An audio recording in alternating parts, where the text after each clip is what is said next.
घरे पशि जाइछि बन्या पानी तेणु एबे राति कटुछि रास्ता उपरे पॉलिथिन तले जाकीजुकी पड़ी रहिछंती मनीष और पशु।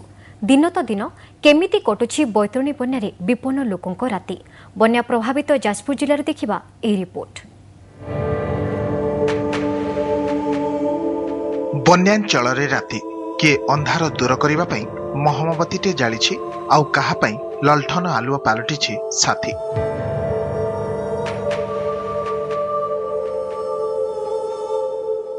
किए निज गृहपालित पशु को साथी रे रखी राति काटिबाकू दंभ धरिछि।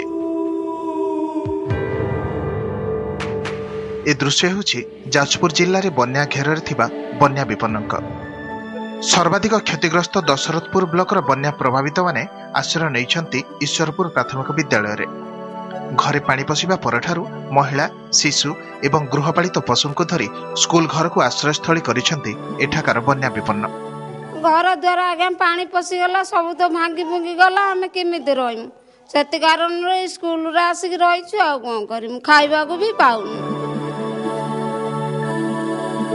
एपटे ये होछि जाजपुर ब्लॉक बड़बंत गाँ मुंडर दृश्य। पशु मनीष समस्ते एकाकार गोटे पॉलिथिन तले एकाठी होइछंती मनीष और पशु। सौभाग्यवशतः रंधा खाद्य मिलिबारु मोबाइल लाइट खाइबा को पड़ुछि आउ केही केही राति हेले नदी बंधरे बसी रहिछंते।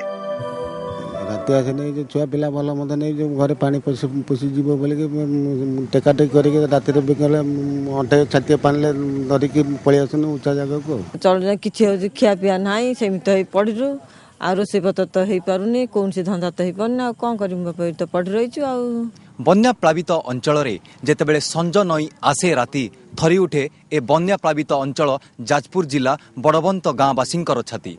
समस्तक मनरे केवल सेही गोटिए कथा केतेबेले सूर्य आसीबो नुआ सकाळ हबो आ दूर हबो ए अंचलवासींक समस्या। जाजपुर जिला बड़बंत गाँव कैमरा पर्सन सुप्रकांत अरिंदम दास ओटीवी।